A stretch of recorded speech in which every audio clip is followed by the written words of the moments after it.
Hey guys. Hey Brad. Made it back all right? I did. Lauren was driving. Shit, that was a sat in the parking lot for an hour trying to get out of that place. Really? Oh, it was a joke. So I'd ask you where, but you probably can't say. somewhere west of here.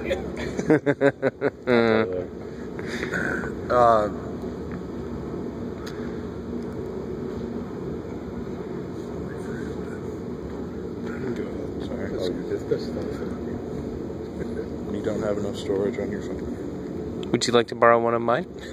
I'm good. Thank you, Brad.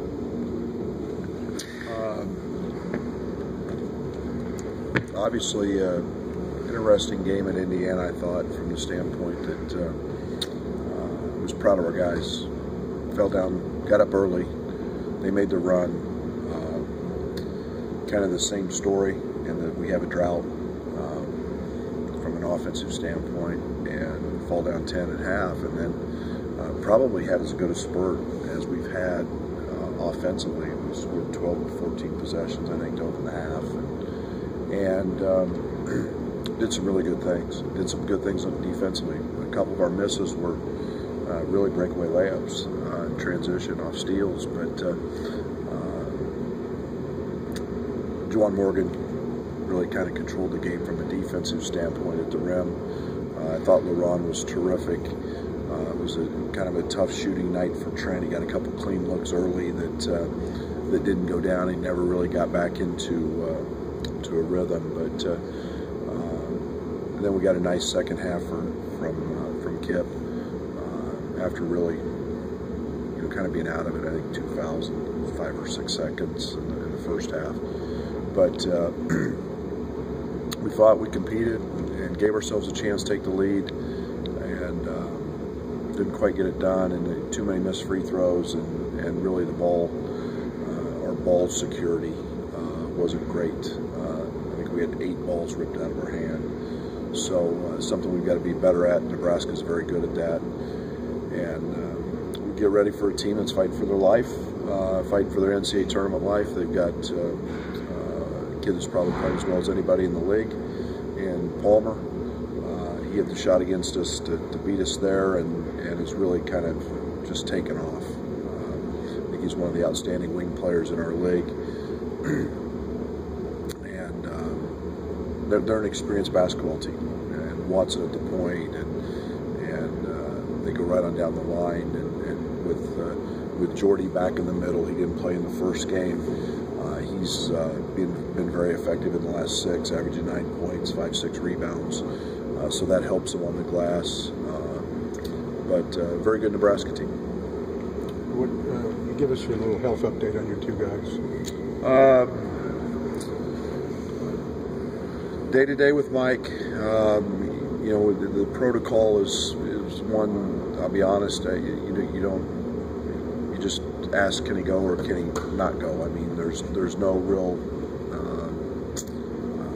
updates there. It's once you're cleared, and that's kind of the process. DeMonte did some light stuff yesterday, non-contact, coming back off his hyperextension, seemed to be okay, and we'll see how that goes today as he'll kind of work his way in a little bit today. Is Michael available today?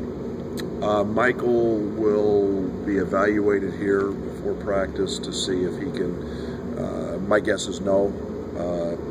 Usually I think the one thing in the protocol is they make you do some sort of physical workout to see how you react. So I would guess we won't have him much today, if anything, but he will, I think, supposedly be evaluated, and if his symptoms are such, be able to move a little bit today. What can you do in the short term, not recruiting your personnel, but what can you do to reduce the number of baskets people are getting at the rim, dunks, layups, point blank? It's pick your poison. Either try to force turnovers and have your best post defense kind of be your perimeter defense, or you sit back and double team them and get in rotation constantly, and give up threes. And it's a challenge. It's we've got to do that by taking charges, by walling up inside better. We reach too often instead of forcing guys to make layups. But we're it's been a challenge all year. We know we're not. We've been inconsistent at times when our perimeter defense is real good. Our post defense is good because you can't enter it, and that's our philosophy. But the drives and so on and so forth have really hurt us. You made the defensive change last year at Oklahoma State. Did you ever hit a point where you considered that this year, and you're going away from maybe that extreme ball pressure? We're not playing right now the way I want to play. I mean, we're in essence, what we do is pack line. From that standpoint, we had 6'10" in the middle last year that could guard and wall up. And our issues last year were completely different than this year.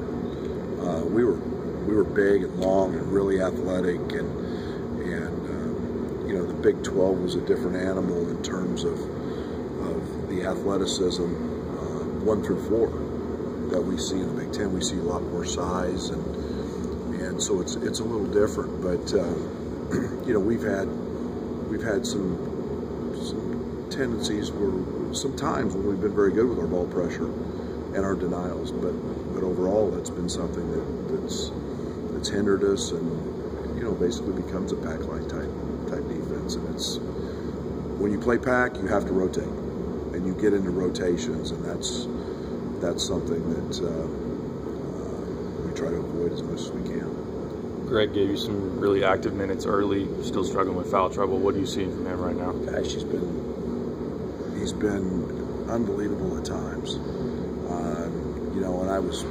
We got 3 clean looks at layups early, and he didn't shoot them. I don't know if those were nerves or confidence. He was active on the offensive glass. He was flying around. It's so needed.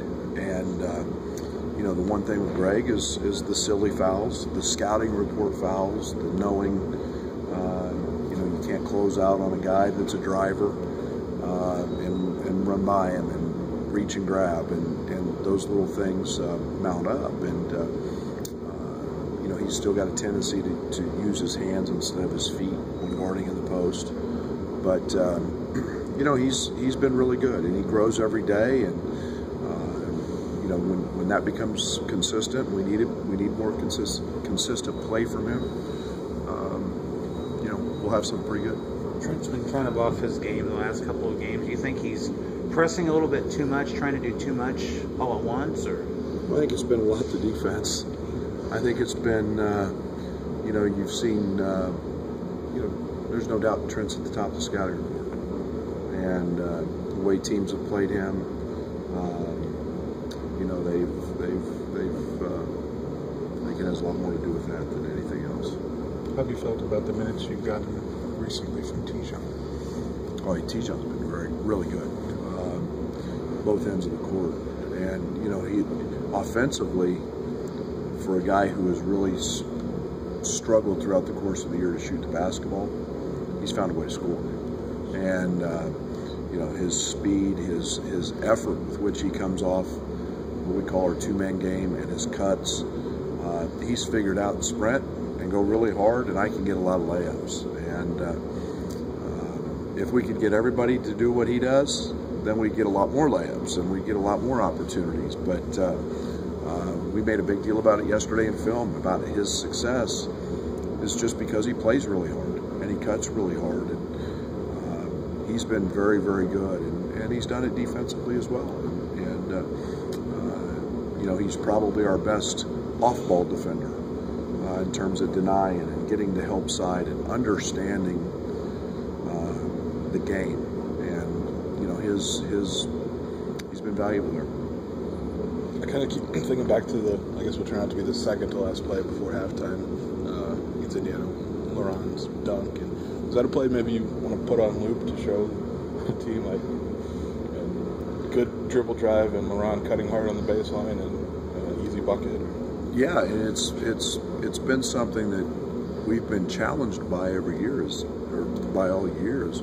We don't have many dribble drive guys. You know, getting by a defender has, you know, been pretty limited to Trent, especially from other spots. And one of the things we've had problems with is we work on spacing every day. That was a great play because it was something we work on almost every day. Is you know, LeBron gets flat on the baseline, we drive it, the defense steps up, you make that play, and that's the result.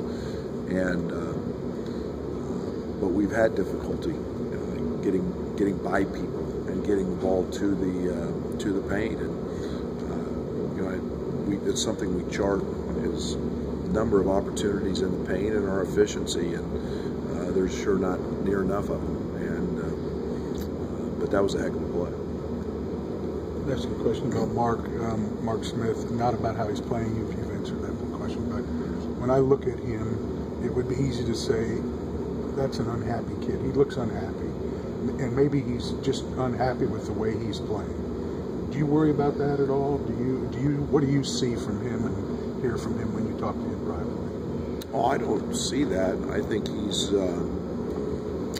a guy with a lot of pride. I think he's a young man that comes in here every day and grabs a coach and wants to continue to work. And I think that there is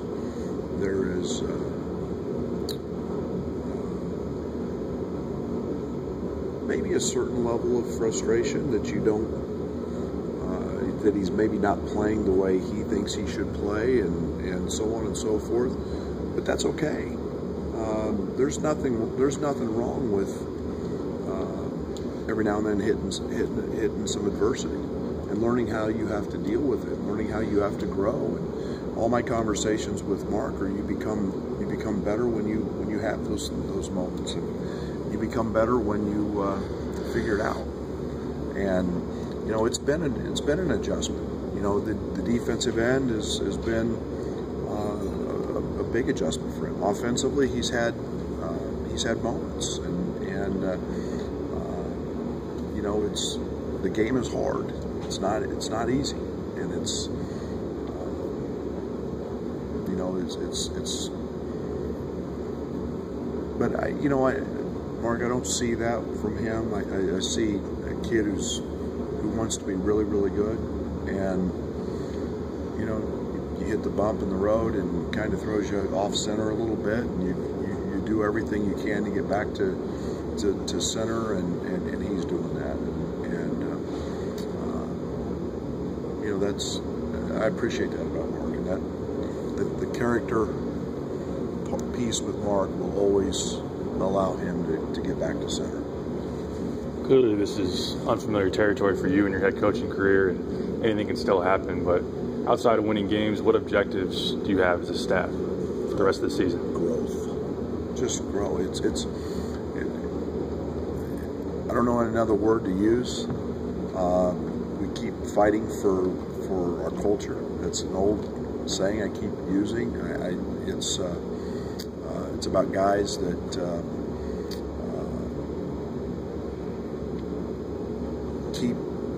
keep their nose to the grindstone.